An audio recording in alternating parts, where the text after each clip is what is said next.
兩位晚安，咁啊，多謝你咧參與我哋今集嘅 podcast。今集咧除咗有阿 Johnny 之外咧，咁我今日咧就多咗另外一位嘅朋友喎，係我哋兩個嘅師弟。阿東你好，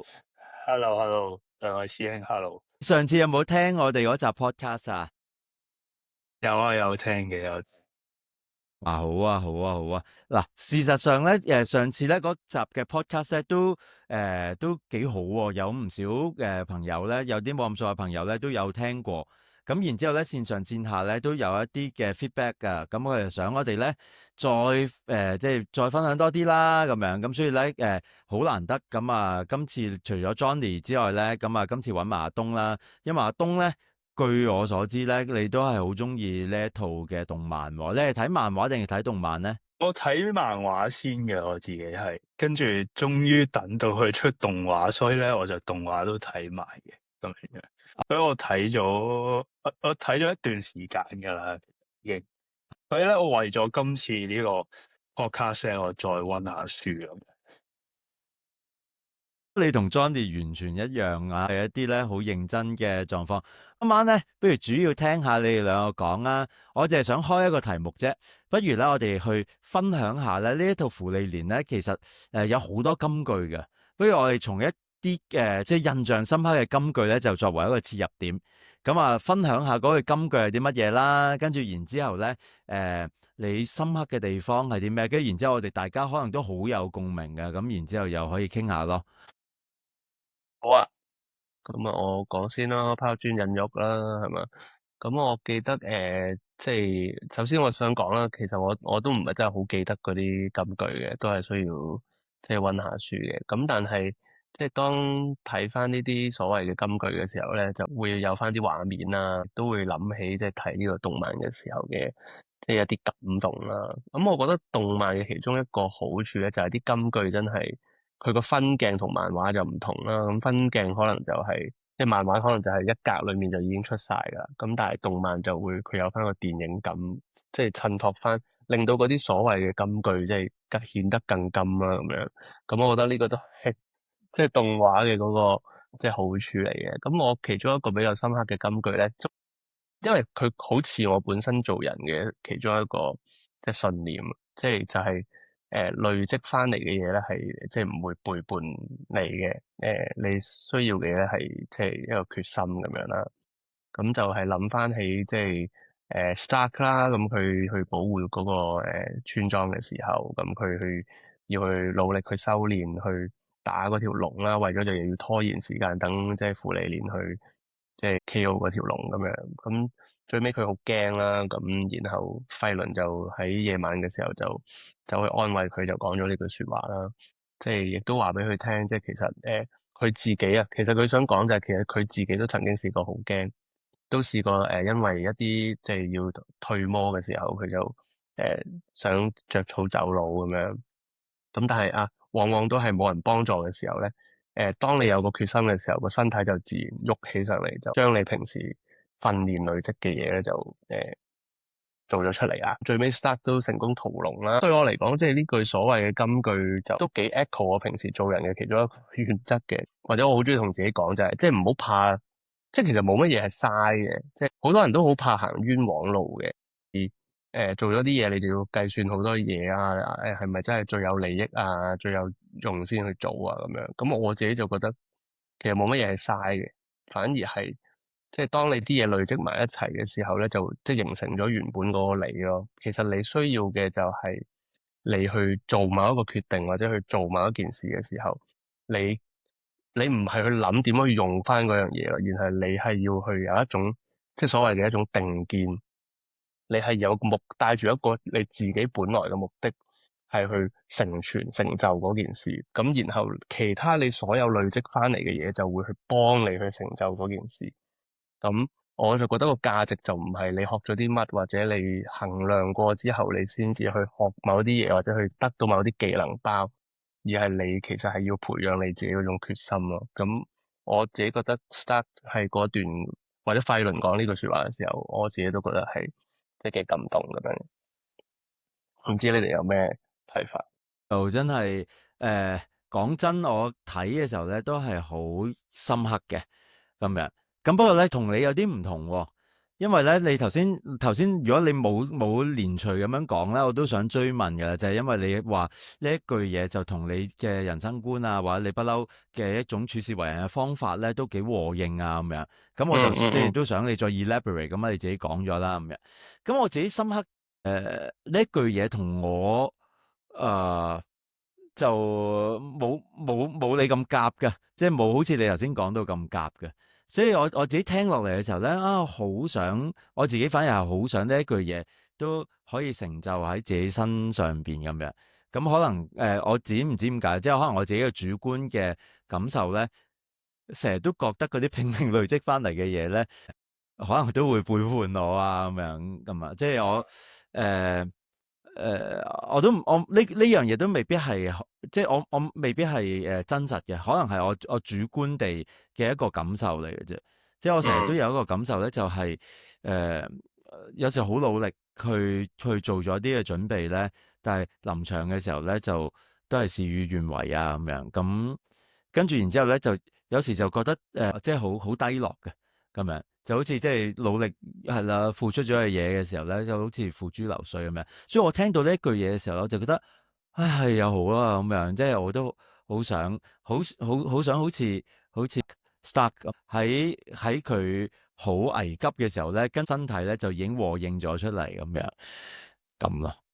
我想追問喎，呢個又咁我成日覺得，因為我哋做好多人嘅工作啦，做牧者咁可能或者係教會工作，咁我覺得所謂呢啲嘅累積有陣時候係的而且確嘅，你真係有心栽花，有陣時真係花不香咁樣嘅。咁我又反而覺得，譬如而家以阿龍牧咁樣，咁你都做咗好多係同身體有關嘅嘢，咁我覺得身體又好誠實噶喎。會唔會覺得即係從一個多啲去了解身體嘅角度，你會覺得其實身體係冇咁容易累積咗嘅嘢係會背叛自己咧？你又問得幾好喎。我近排即係一個比較埋身嘅經驗咧，就係都係同身體有關咯。咁啊即係熟我啲人都知我前排就參與咗一個嘅拳賽啦咁樣。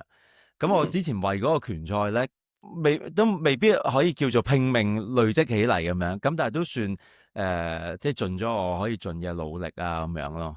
咁但係即係落到場嘅時候咧，成個經驗咧就即係個感覺就好似同嗰個努力累積嘅就好唔成正比咁樣。咁啊，所以又仲要咁啱咧，啱啱早幾日咧，咁我教練就話俾我聽咧，6月15號又有一個拳賽啦，館內賽啦，跟住佢問我會唔會參加咁樣。咁我其實即係內心都係有啲忐忑嘅，即係雖然咧自從上一次拳賽之後咧，到而家幾個月咧，咁我都逼自己咧要保持練習啊咁樣咯。咁我同埋喺個過程裏邊咧，都係想可以盡嘅力嘅咯。咁所以我都唔知啊。我係咯，我都好想，其實係因為我好想認同呢一句説話，好想由衷地亦都係經歷或者實踐緊呢一句嘅説話，因為我覺得佢係講得啱嘅，即係累積起嚟嘅嘢就喺度噶啦咁樣。咁可能我就係需要嘅就係決心都唔出奇啊！即係有時就係或者係對自己即係累積起嚟嘅東西要有一定嘅確信喺度啊咁樣。我唔知係唔係。呢個咧令我諗起另外一句金句都關於 Stark 嘅，就係嗰個努力過嘅人都係戰士呢一句說話。同埋呢個巧妙位咧係呢兩句說話咧都關於 Stark，但係又唔係 Stark 講嘅。即係我覺得巧妙佢個金嗰個位咧就係在於咧，Stark 明明就係好努力啦，好努力去累積去嘅訓練等等，去屠龍之前，佢都喺度練緊，即係嗰一晚都喺度冚緊嗰座山咁樣樣，即係喺個城入邊都聽到佢喺度冚山嘅。咁但係咧，即係我覺得最正就係，佢爭嘅嗰個就係決心咁樣樣，即係呢句說話係要喺費律或者係其他人口中講出嚟咧，先有嗰個含金量。我諗即係好 echo 我哋嘅，即係我哋每個人都好想做戰士嘅，就好似佢師傅講話，其實戰士唔係你點勁法，係咪真係最尾屠到龍，或者阿龍哥你最尾係咪打贏到個拳賽，定係打到幾好幾 fit 咁樣？而係咧，好似戰士咁咧，最尾都能夠企翻起身，就係嗰個戰士咯。即係佢師傅咁樣講。即係我諗，即係都係需要人去提點咯，就好似費律，好似個師傅提翻達咁。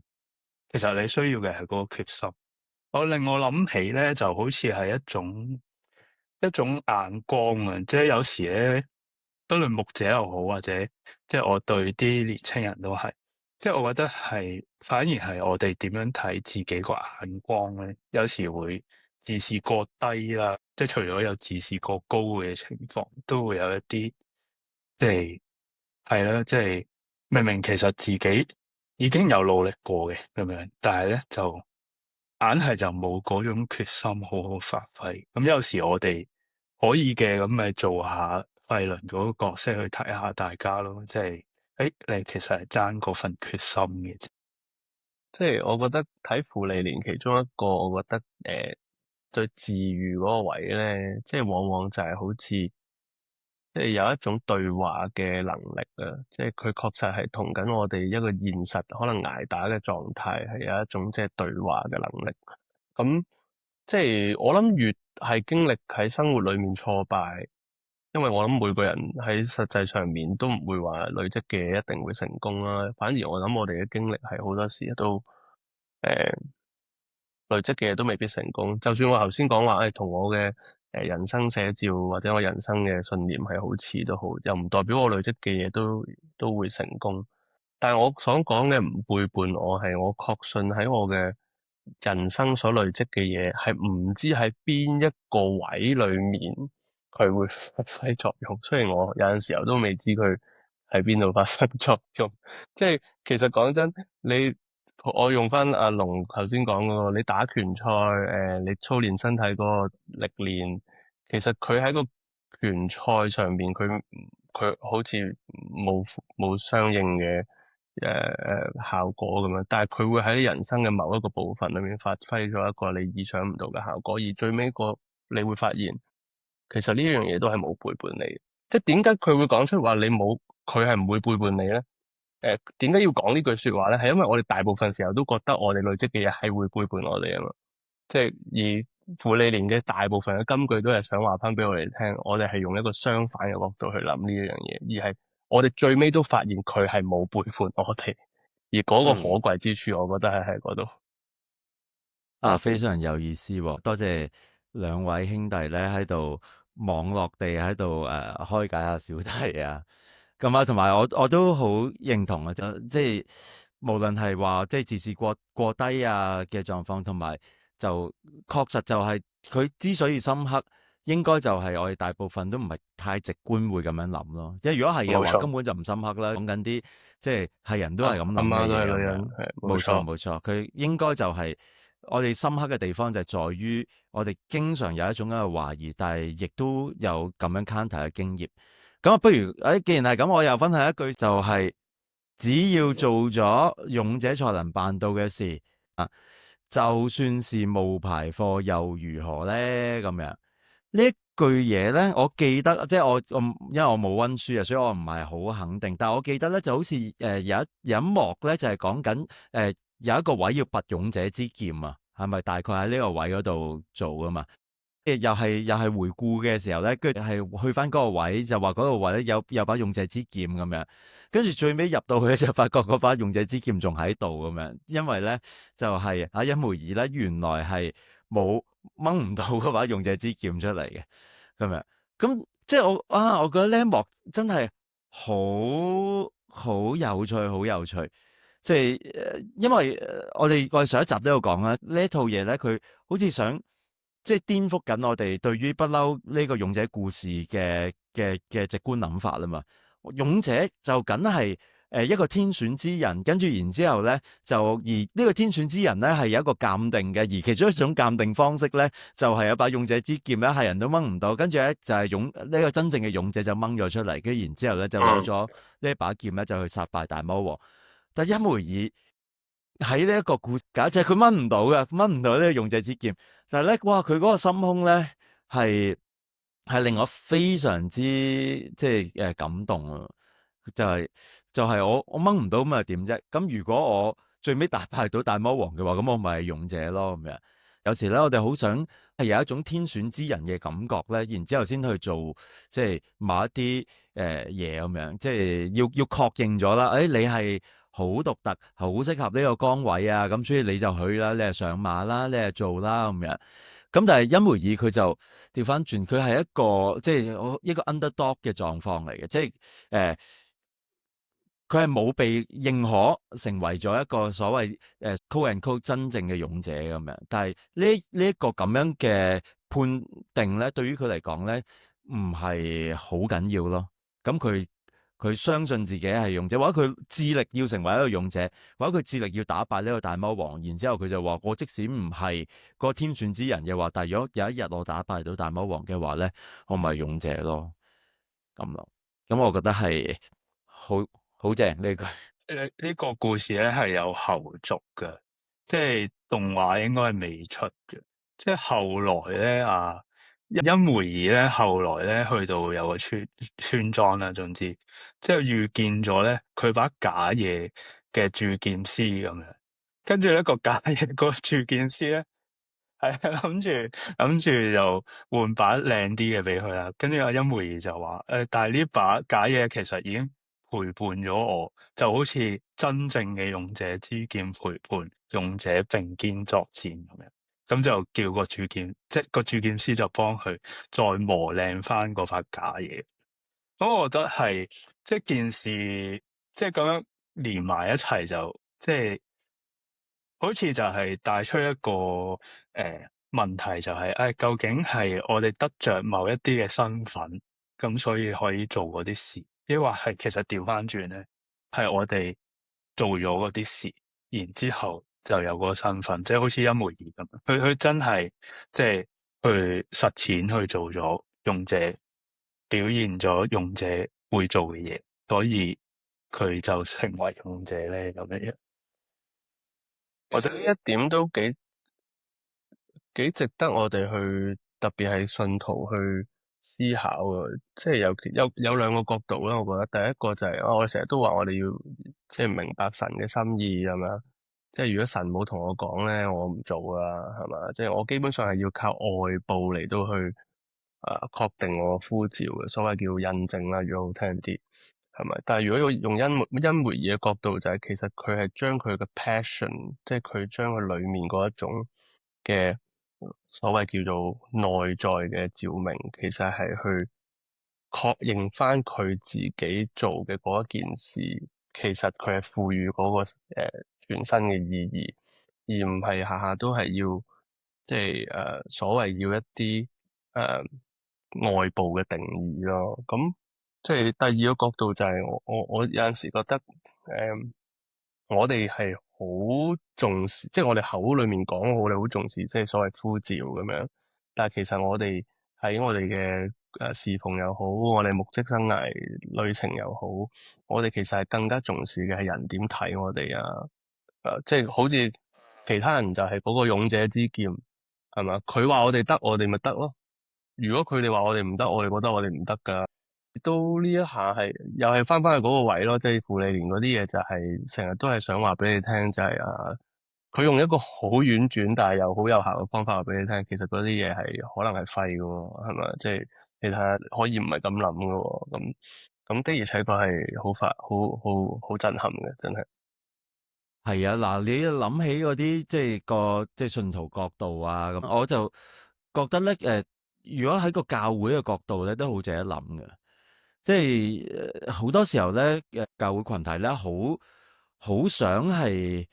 即係用咗呢個教會嘅牌匾咧，即係嚟去覺得佢係做緊啲教會嘅嘢咯咁樣。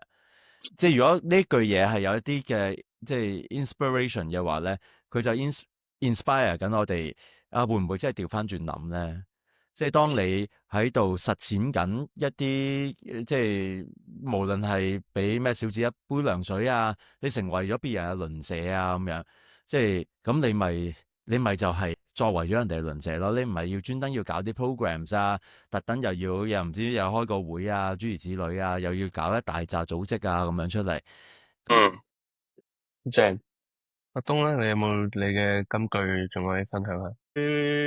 最被感動嘅金句咧，應該就係不是只有小孩才需要心靈支柱。咁其實傅利年入邊咧有幾幕都有提到心靈支柱。咁但係咧即係最 touch 我呢個位咧，就係咧特別係應該海塔同阿贊恩，即係嗰兩個真女咧，一路一個後生嗰個，係海塔回憶嘅時候就提到就話，佢一直咧係以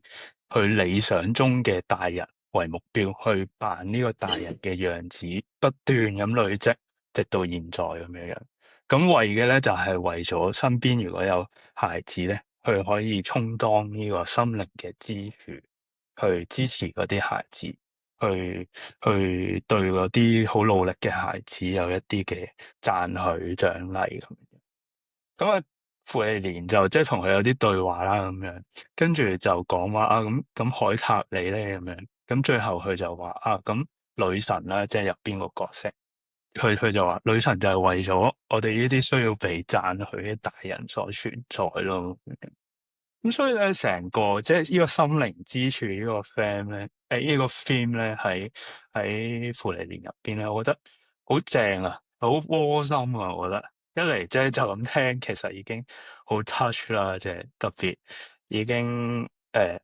開始唔係小孩啦，我即係係啦咁樣就更加有呢種感覺啦。咁就咁你嘅心靈支柱喺邊啊？係啊，就係你哋嗰度啦。哇，好你哋係廢啊！大人啊嘛。唔係，不過咧，枉我頭先仲咁真誠分即享，估唔到你講啲咁嘅嘢。認真咧，去提到呢個嘅時候咧，好即時咧，其實我係諗起聖經入邊耶穌去講話，調翻轉，即係佢叫我哋學像小孩子咯。即係我覺得係睇到呢度咧，傅利蓮呢度咧，我係好有啟迪嘅，即係特別係大人，即係成年啦之後，究竟幾時係即係忘記咗成為一個小孩子咧？好可能係即係有個路向，即係佢俾咗一個可能性，就係可能係我哋睇見周遭有其他比我哋更年輕嘅小孩子存在，然後我哋想裝出一個比較成熟啲嘅，因為我哋知道世界係更加多挑戰困難，想成為佢哋嘅支柱。但係慢慢我哋唔記得咗我哋個內在小孩，其實我哋都係小孩子，我哋都需要心靈支柱咁樣。咁我覺得啊，學像小孩子，正正好可能就係咁樣去實踐咯，即係嘅方向。佢好 touch 咁我都係喎，唔記得咗係咪有啲講法係話，即係我哋每個人都有個內在小孩噶嘛，係嘛？即係咁佢其實都講話，其實佢呢個嘢都某程度上係好似點講話緊俾我哋睇緊傅利蓮嘅人聽，我哋係應該繼續睇落去嗰種感覺，係咪？即係你一睇傅無利蓮嘅論你幾多時候你覺得歲，應該都繼續睇佢嘅。係你可以繼續睇，因為唔係淨係小朋友先需要睇動漫嘅，或者睇卡通片嘅咁樣。咁當然我好同意人係需要有心靈支柱啦。咁我突然間想叉開少少，我唔知道啲聽眾會唔會都知道咧，傅利蓮嗰啲角色名咧，全部都係嚟自德語嘅翻譯嚟噶嘛。我諗大家都知啦，咁樣咁即係海塔同埋贊恩，特別贊恩咧，其實就係即係 sign 啦，即係存在咁解，係咪？即係佢其實係人生裏面係本身係冇漫無目的咁樣飄蕩，佢揾唔到自己存在嘅意義咁樣。咁但係佢即係當佢特別喺呢個片段裡面講到即係心靈嘅支柱，佢想成為一個可以被依靠，亦都可以依靠嘅對象嘅時候，咁我諗佢都好似揾到佢嗰個所謂 sign 啦，即係個存在嘅意義。咁都係嘅。咁我諗我哋無論今日作為人哋嘅心靈導師，又或者我哋都需要我哋嘅心靈導師都好。其實我哋首先係確認咗啊，其實我哋係存在嘅，即係呢個咁樣嘅狀況嘅我哋就係真實咁存在喺呢個世界上面，存在於此。我哋就係要去肯定佢。咁，我覺得呢個都係我嘅就有意思喎，即係連埋嗰啲名都係充滿住好多 symbols 啊！咁我想又順住呢個勢咧，就分享一句嗱尾二嗰句，跟住然之後咧，阿 Johnny 你就埋尾分享多一句啦，咁樣咯。因為咧呢一句咧就同頭先嗰句咧應該都係幾有關聯嘅，我認住。而呢個都係我好中意嘅 theme 嚟嘅，咁樣就係有關於天堂。就係因為阿海塔同阿芙莉蓮就過一兩次有關呢一個咁嘅狀況，因為芙莉蓮咧就話海塔係酒肉真女啊咁樣，即係又話佢唔虔誠啊，即係同埋咧就係咯，根本即係你咁樣嘅話咧，你祈禱又成啊咁樣，天堂其實堅定留噶咁樣，咁應該呢一句係阿海塔嘅回應嚟嘅，如果我冇記錯嘅話。咁樣，佢就話天堂我唔在乎咧，佢係咪實際存在？不過就算咧實際上唔存在，我也認為咧佢應該需要存在嘅。點解咧？因為咁樣比較好，拼命活落去嘅人咧，最後不該沒有地方。佢既然如此，想着會在天堂盡情享受，不是比較好嗎？我想問下你哋點睇呢一句咁樣嘅金句咧？我就覺得咁係好即係好點講啊？好對應海塔一個好實際嘅人啦，係嘛？即係酒肉僧侶。咁酒同肉對佢嚟講就等於天堂，對佢嚟講其實都冇乜分別，都係對應人嘅某一種需要。咁天堂就係對應人嘅某一種需要，就係嗰種盼望同埋一個更美好嘅將來嘅願景，係咪？即係如果你話俾我聽，我唔知未來會好定唔好㗎，可能好，可能唔好咯。咁對於人嚟講，未必係一個最實際嘅鼓勵咯。咁我唔知適唔適合同意，但係我又覺得好實際咯。反而係即係我反而從另一個角度諗咧，係佢唔係 care 唔 care，佢反而係唔 care 係咪實際。佢反而將呢件事變成一個好 normative 啊，好應然咁樣嘅考慮。我覺得係一個即係推遠少少，可能係一個倫理嘅突變。即係我諗翻呢句説話咧，其實係應該係阿德師傅成日突然之間諗唔到佢名添，嗰個藝人咧。油汁啊！Eisen 係啊，咁咧係啊，佢去為佢啲親人啊，去掃墓咁上下嘅場景嘅時候，跟住咧阿海塔就即係展開呢個對話，跟住有呢句說話啦。咁我覺得佢係去實踐，即係佢係真女嘅角色啦咁樣。一嚟係，二嚟咧就係、佢覺得佢呢句說話講，佢應該要存在咯，即係講天堂應該要存在，即係講緊嗰種係一種望德啊，即係盼望嘅一種德性咁樣咯。所以我反而會從呢個角度去睇，係即係呢個酒肉真女反而係最心存盼望嘅一個人，即使佢係冇一個理性上嘅任何一個 evidence 去講有冇天堂咧。即係我諗呢個都幾追蹤我哋信仰嘅諗法嘅。即係你有冇 evidence 講即係個天國天堂嘅存在啊咁樣？即係冇嘅喎，你冇任何即係一個即係如果人哋要你俾一個 evidence，你推到最後你都係講個信同埋盼望咁樣。咁我覺得就似海塔咁樣。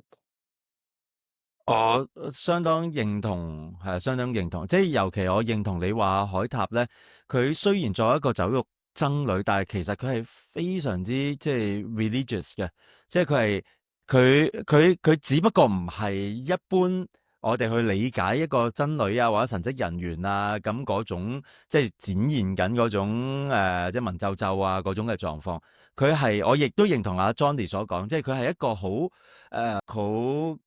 好落地嘅一個人咯。咁而呢個我都亦都認為一種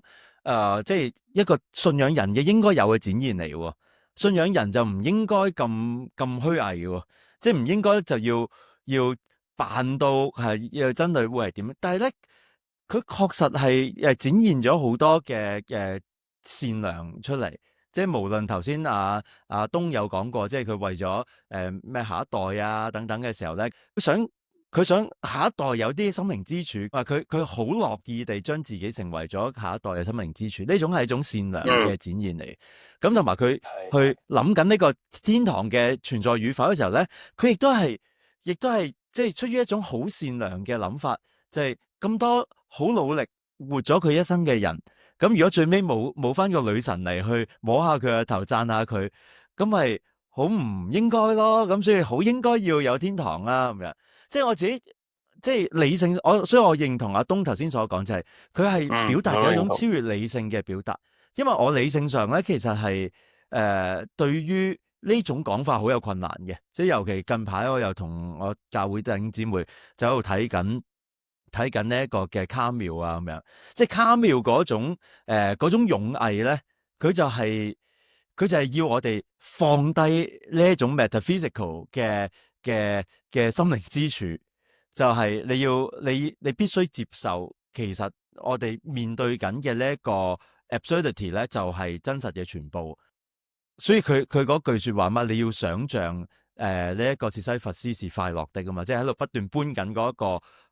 看似永續冇意義嘅石頭嘅時候，你要想象佢係快樂咁樣。即係如果理性嘅話咧，我會好受呢一類嘅即係卡繆呢一類嗰種嘅說法影響。雖然即係當然我遠遠唔係嗰個 level 啦，但係我明白佢嗰種嘅善意喺度。但係咧，如果阿東你頭先所講嘅呢個向度咧，如果從一個善良嘅向度出發咧，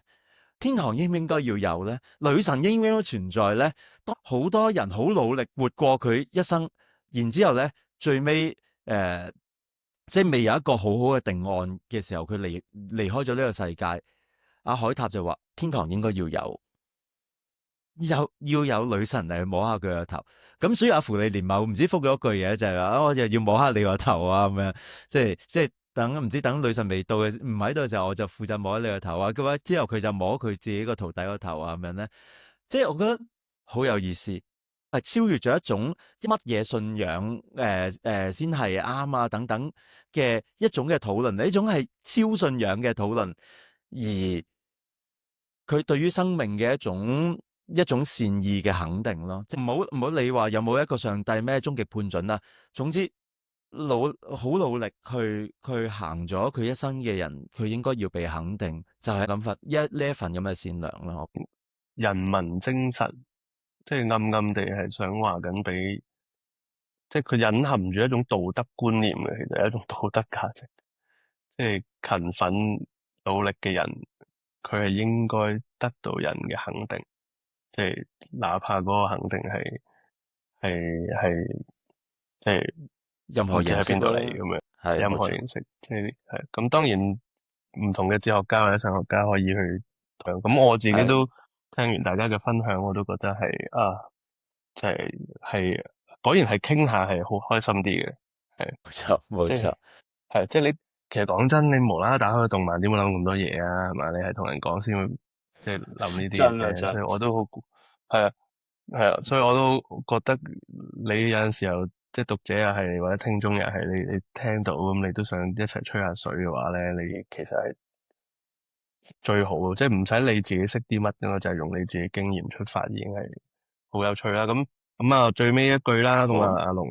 叫我去，咁啊，最尾就係我想即係分享嘅就係去到一級考試完咗啦，咁即係傅利蓮喺街就撞到一個即係已經成功通過考核嘅一個魔法師，咁佢幫咗一個阿婆咧就執咗啲蘋果咁樣，咁佢就諗起佢咧即係本身就好兇狠嘅嗰個魔法師，好個好狠嘅，表面好又話要殺兇狠嘅，人啦，係冇錯又話冇錯，要殺不擇手段阿啊，費倫啦咁樣。其實佢最尾佢都係話佢係好受到恩梅爾嘅影響，佢係因為恩梅爾呢個好無聊嘅歷程，令到佢好想成為一個魔法師嘅咁樣。咁傅利蓮就覺得啊係喎，唔係，即係佢會諗起恩梅爾曾經講過一句說話啦，佢話啊係啊，我點解要做咁多無謂嘢咧？明明我個最大目標就係打魔王，咁我去打魔王咪搞掂咯？點解成日又要幫呢個幫嗰個搞呢搞路，又起銅像，又整花田，又話又要幫下啲細路咁樣？咁佢就講咗一句，佢就話啊係啊，我其實覺得呢啲微不足道嘅善事，我唔覺得做咗之後會呢個世界會有啲咩改變嘅，但係我都冇打算係對呢啲人係袖手旁觀或者視而不見咁樣。咁即係又係嗰種好大愛嗰啲啦，係嘛？即係有啲人應該好唔中意呢啲句子嘅，即係我又唔知邊篇又係比較受到感動呢啲咁嘅位嘅，即係好似恩梅爾就係嗰一種捨佢其誰啊，或者係即係即係簡單啲嚟講，即係獨醒撚咁啦，即係咁，但係我又唔係咁嘅睇法啦，係咪？即係我又覺得係咯，咁唔係咩都要講話，即係咁多企圖心嘅，只不過係我係實踐我自己嘅一種執着又好，或者係實踐自己一種嘅心念又好，一種選擇咯。即係其實做一件事係純粹係你自己嘅選擇咯，你唔需要諗咁多嘢咯。係啊，咁你亦都唔需要歸咎啊，我做錯啲乜或者做啱啲乜啦。就係嗰一下，我就係抵唔住咯，我就係做咗呢個選擇，咁我就忠於我自己所做嘅選擇。咁，但係我另外一個覺得感觸嘅位咧，就係啊，原來恩梅爾嘅呢一個行為，最尾就係改變咗呢個本身好冷酷嘅魔法師嘅命運。然後傅利蓮嘅 comment 係咩咧？啊，世界其實係改變咗啊，恩梅爾係咁呢個咁樣嘅 comment，一種咁嘅轉換，當然恩梅爾唔知道啦。最尾所知道嘅人，能夠聯繫到成件成個圖畫嘅人係傅利蓮啦。即係呢個就係翻去個時間嗰個本質咯，就係即係成套動畫嘅主軸就係時間啊嘛。傅利蓮就係充當咗一個佢能夠超越好長時間嘅人，佢作出咗一個比較所謂叫做宏觀啲嘅，佢做個見證人咯，係一個見證人，佢就好似一個上帝視角咁樣睇哦，世界改變咗。其實我哋都睇唔到嘅，講真，我哋人生得嗰幾十年，個世界點樣改變，我哋唔會係我哋睇到嘅。但係呢家就好似有傅利蓮出嚟講句公道說話，係嘛？即係所謂 call and call 公道說話，就係話你就去做咯，世界可能會改變嘅，點知啫？但係你做嗰下，你係唔可以諗住你係要改變嘅，嗰下先得要。咁我覺得呢句嘢係有啲好 dynamic，又有啲好 dialectic 嘅即係諗法咁。我想話呢句係我即係如果頭先第一句係你個咩人生座右銘，呢句係我座右銘嚟嘅，即係你就即管鬧話我係唔知頭咩獨醒 L 啊咩都好啦咁樣，但係我唔係，但係我真係唔係你嗰種獨醒 L 嘅心境，我唔係話你啊。exactly 唔係我意思即係話咧，我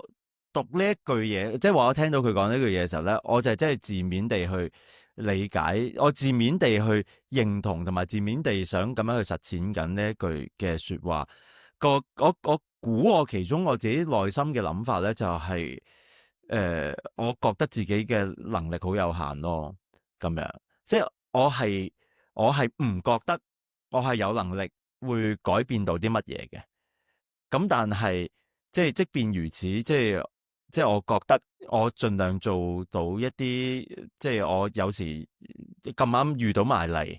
我又咁啱又望見，然之後咁啱又咩唔知動了慈心咁嗰類嘅狀況底下咧，即係做咗就做，同埋即係阿東應該都會有印象，就係我哋以前一齊上過一堂，其中一個即係講呢個馬太福音，就係左手耶穌喺度講話左手行善，唔好俾右手知道，被阿 Derrida 講為係幾乎不可能嘅信仰教導咧，經常係即係喺回盪喺我自己嘅心靈嗰度咁樣，即係而我就經常就好想即係咪就係做完之後就忘記咗佢咯。就係因為頭先阿 Johnny 你所講嘛，就係你做咗嗰啲嘢，你唔好以為真係做咗一件係咩改變世界嘅嘢啊！你要懷住一件微不足道嘅事咁樣去做啊！咁而我係好多時候我都真心係覺得係微不足道，而我亦都真係唔需要有一個芙莉蓮要有一日話一個世界真係咁樣改變咗，即係呢個我反而係好擔心有呢一類咁樣嘅期望咧，係會即係影響咗我個做嗰件事嘅動力啊！我就係想直情無名咁樣做咗就算啦。其實可能都唔使問呢個問題，即係我覺得勇者即係翻去佢哋個角色，勇者我覺得勇氣個位就係佢勇於去做啲即係其他人會計算啲成效啊，係咪微不足道，抑或係想改變？其實即係好人之常情，我哋做嘢人生有限，係咪？我哋唔係芙莉蓮，硬係就係想有啲能夠改變到周遭嘅事先會去花時間去做嘛，咁樣。咁但係勇者就係展現一種就係唔係喎，你可以唔係咁喎，即係好似頭先所講，你看見動詞心，你咪做咯咁樣樣。即係其實都唔使去理係微不足道又好，抑或係會改變咗嗰個人之後，原來改變佢人生。其實唔使嘅，即係嗰下你直觀你回唔回應嗰個嘅看見咗。非常認同。呢個係好需要勇氣嘅，我調翻轉去諗。但係我哋未必，我哋可能連睇唔睇到需要勇氣呢樣嘢都未必有。係咯，即係如果係好似頭先阿東咁講，我覺得我最能夠 inspire by 你嘅，即係頭先嘅分享就係嗰個觀字咯，即係你話個直觀啊嘛，即係如果對應翻即係佛教，即係嗰一種即係觀自在菩薩嗰個觀咧，係咪？即係其實就係嗰一種眼光喺嗰個瞬間，即係你係連通咗某一啲嘢，以至到你睇嘅嗰一個，你已經完全係你嘅行動已經完全係追隨住嗰種觀。咁你係冇，你唔係嗰種計較啊、了別心啊嗰一種，令到你好容易有產生執着嘅嗰種態度啊，即係而係你好自然就做咗出嚟啦，就係嗰個觀咯。好啊，多謝大家，哇，好豐富嘅分享啊！我懷疑咧，即係會唔會我哋可以即係三刷呢一個嘅芙莉蓮咧？我哋下次又可以再揾下另外一個視角啊，咁樣開個題出嚟嘅時候咧，又可能再邀請一啲即係唔同嘅人啊，咁樣或者可能下次可能勾咗我走啦，你哋繼續傾下勾咗我走啦。喂啦，唔係咁啊，我唔好勾住啦，即係唔好諗下邊個勾邊個走啦。我就係覺得咧，即係譬如今次咧多咗阿東啊咁樣咧，因為成個互動又好唔同啊，咁樣跟住多咗啲唔同嘅觀點，咁同埋開到一個題咁樣，然之後就發覺哇，即係好似有數不盡嘅嘢可以繼續去分享咁。阿東咧，佢基本上就係我哋其中一個嘅聽眾嚟嘅，就係我有一日即係做完運動嘅時候，同阿東講開，跟住阿東就話講芙莉蓮點解唔揾我咁樣，跟住我就好咁就揾你啦咁樣，咁啊，所以好歡迎其他人一齊嚟傾，即係我哋相信咧就係即係個 open floor 嘅討論咧係一個非常好嘅方式咧嚟去即係孕育下多啲唔同生命嘅碰撞啊！即係我覺得有好多唔同嘅可能性出嚟，咁而呢個亦都係即係可能 podcast 好聽嘅地方就係咁咯，就唔係我哋 scripted 咁樣講咯。哇！最多人講，下次又可能講下你中意嘅角色啊，講下啲唔同嘅動漫嘅比較。我上次都有講，其實我好想講，即係佢哋嘅嗰個師徒嘅嗰個 training 嘅，即係嗰個方法。係啊，我都同阿東講過話，你會想講，我記得啊。咁我哋今日去到呢一度先啦，咁我哋下次咧再傾過。好。